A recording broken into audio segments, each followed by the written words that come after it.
Ćao dragi ljudi, ovaj video snimam za sve vas koji imate dete koje ne želi da nosi obuću po kući, kao što je moja Angelina.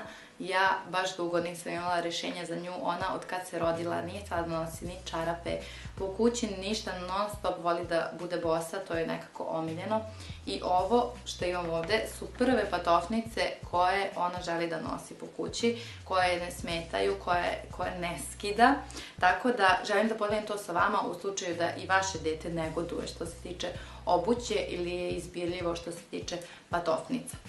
Evo ovako, u pitanju su Atipas patofnice, izgledaju ovako, meni je prvi put kada sam ih vidjela bilo neobično i pitala sam se kako su neobično dizajnirane, međutim dizajnirali su ih ortopedi i sve ima svoje zašto na njima, bez obzira koliko da deluju neobično.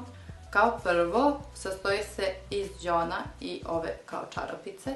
I bez obzira što su izuzetno savitljive, a izuzetno su savitljive, ipak je peta fiksirana i prsti su zaštićeni, tako da dete nema problema pri kretanju.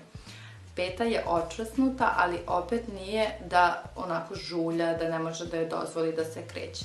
Ovaj deo kod prstiju, kao što možete da vidite, prilično je širok, što dozvoljava da prstići budu slobodni, da ih ništa ne steže, što je jako važno u prvih nekoliko godina. Inače su idealne za bukvalno od prohodavanja pa do neke 3. 4. godine kada se formira najviše i stopalo. Što se tiče ove čarape, mislim da je idealno zato što ne odgovaraju sve patofnice svima. Neko dete ima, na primjer, viši ris, a kad imate čarap, ona će jednostavno da se prilagodi detetovoj nosi. Đon, pošto je ovako savitljiv, on bukvalno imitira hod slobodnom nogom, tako da dete se osjeća skoro kao da nema ništa na nogama, što ja mogu reći po Angelini zato što ne želi da ih skida. Đon ima sitne rupice ovako svuda po sebi, tako da noga može lepo da diše. Ono što je meni mnogo važno je da ne sadrže lepak, mogu slobodno da se peru u mašini i da se suše u sušilici. Ovo su druge po redu koje mi imamo i mogu vam reći da dugo traju, verovatno zbog ovog prednjeg dela, zato što ima dovoljno prostora i dete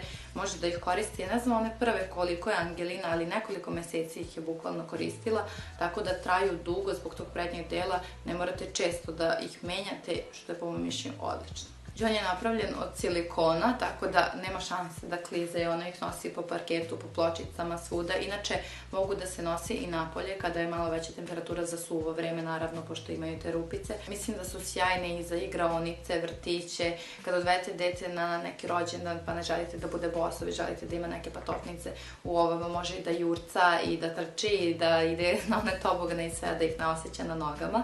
Tako da, stvarno mislim da su za svakakvu priliku. Također za plažu, na primjer kamenje, kamenčići, ne može ništa detetu da bude. Za bazen, na primjer. Baš je super zato što ovo uopšte ne kliza. I ono što bih izdvojila kao ne možda mnogo važno, ali zgodno je da Angelina može sama da ih skine i da ih obuje zato što su bukvalno kao čarapice ovde. I ona obožava da ih skida i obuva sama i baš traži da to uradi sama, tako da eto, to je još jedan plus. Nadam se da sam vam dala rješenje ukoliko imate dete kao što je Angelina koja voli da ide boso. Pogledajte njihov profil, imaju različite dezene, ovako neke kao univerzalne i posebno za dečake, devojčice. Nadam se da vam je video bio koristan, ljubim vas puno. Ćao!